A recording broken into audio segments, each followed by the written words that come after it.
grace. This boldness will carry us through all the way to the end. 1 John 4 verse 17 says, "Herein is our love made perfect, that we may have boldness in the day of judgment. Because as He is, so are we in this world."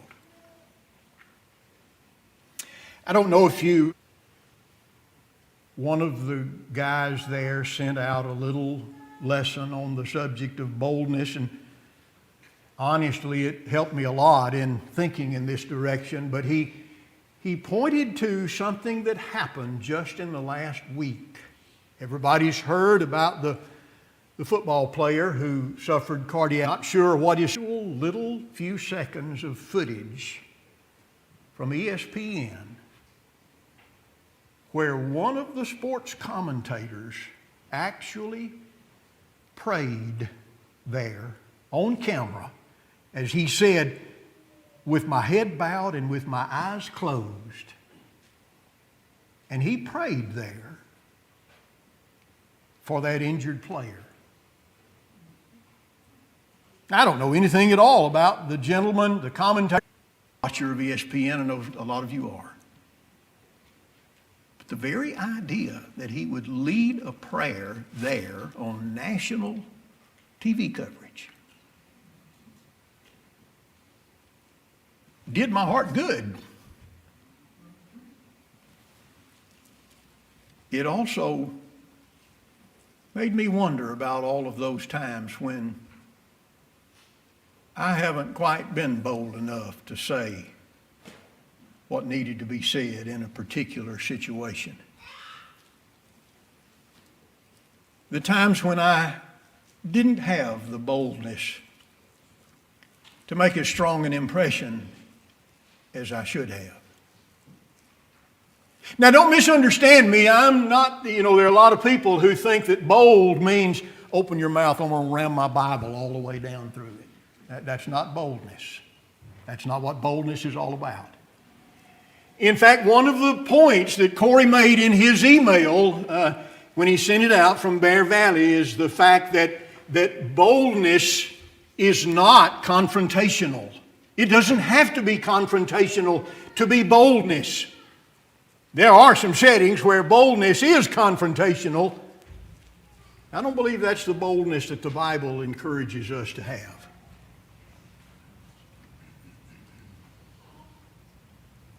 We need to be bold. We ought to pray every day that the Lord would help us to develop that kind of boldness. Stout-hearted. Let's talk about that one for just a few minutes here for the rest of our time. Stout-hearted, as the New American Standard renders it, strength in my soul.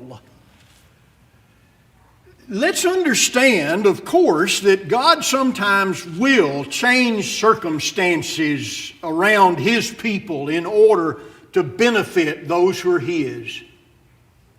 I think we can see illustrations of that in the Old Testament just every time we turn around. Exodus chapter 14, for example, that records the parting of the Red Sea. There's a circumstance change, if I ever saw one. God knew that His people needed to get across there, and so God changed the circumstances. God opened the sea up and made dry land all the way across so that they could go.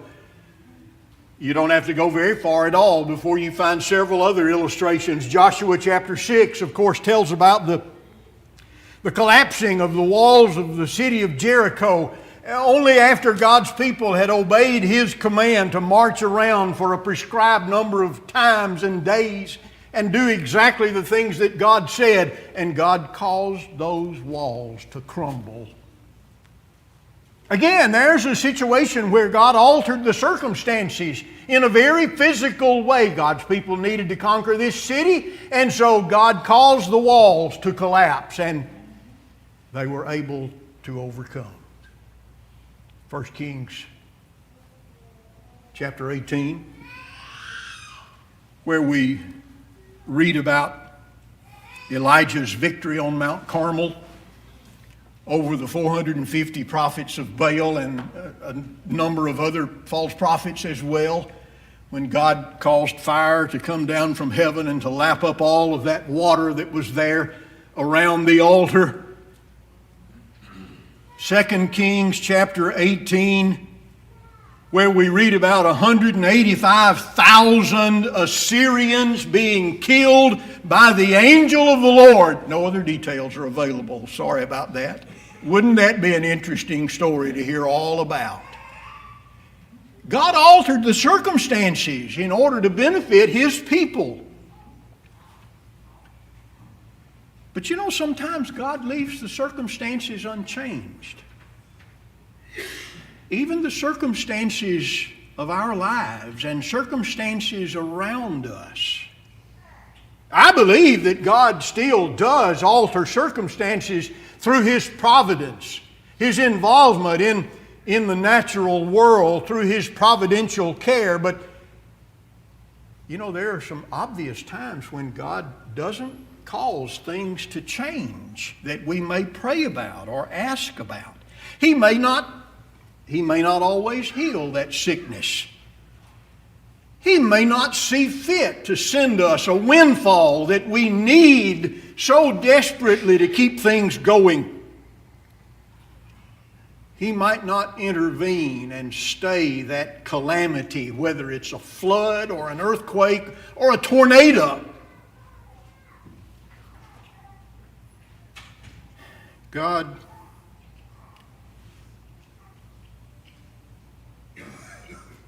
not going to kill our enemies for us.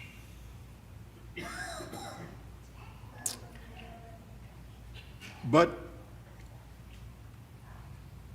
sometimes, though God leaves the opposing force alone, He fortifies us to be able to meet and to endure that situation, that enemy, that circumstance, that need. And there are always going to be those who think that if God doesn't work a miracle, that means God isn't working. They think that if God doesn't do something magnanimous that draws attention from every corner, then obviously God's not on our side. That's not a healthy conclusion to draw. Because so often God, instead of changing the circumstances around us, He strengthens us through His way to be able to meet those challenges. A perfect example of this is in 2 Corinthians chapter 12, verses 9 and 10. That's the story, you'll recognize it, I'm sure, of Paul telling the Corinthian brethren about his thorn in the flesh and how that whatever it was, he tells all about it without giving us really any exact indication of what it was, but it afflicted him so badly. It literally hindered him in ways that we probably will never know. And he prayed to God 3 times that it might be removed. And Paul said, "And He has said to me, my grace is sufficient for you, for power is perfected in weakness. Most gladly, therefore," Paul says, "I will rather boast about my weaknesses, so that the power of Christ may dwell in me. Therefore I delight in weaknesses, in insults, in distresses, in persecutions, in difficulties, on behalf of Christ. For when I am weak, then am I strong." There's the attitude that we need so desperately.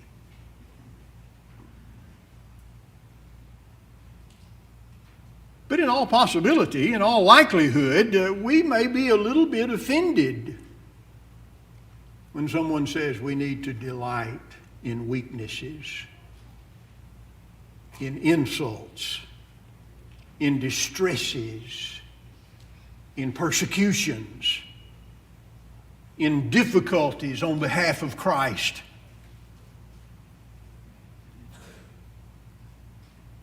When I'm weak, then I'm strong.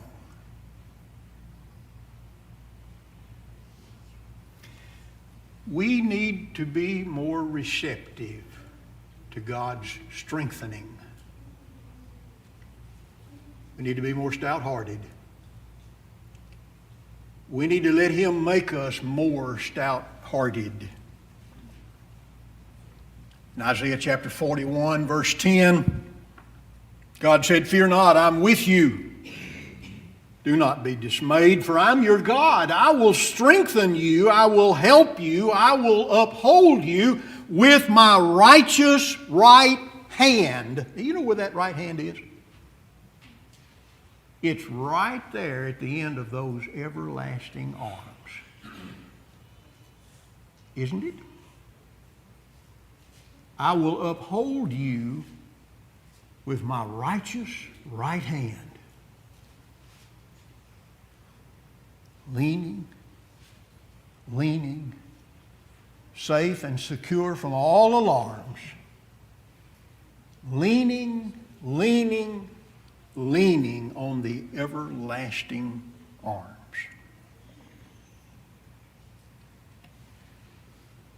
1 Peter 5 in verse 10.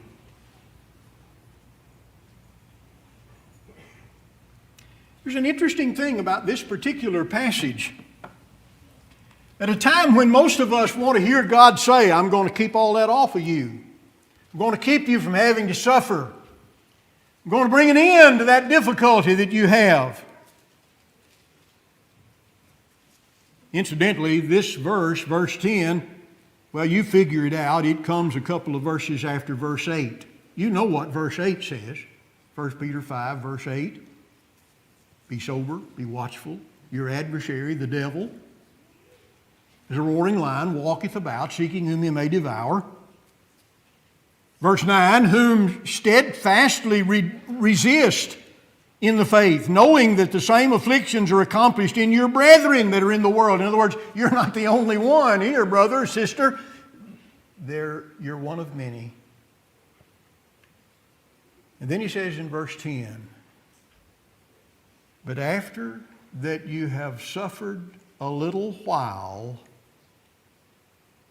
the God of all grace, who has called you into His eternal glory by Christ Jesus, will make you perfect, will establish, will settle you."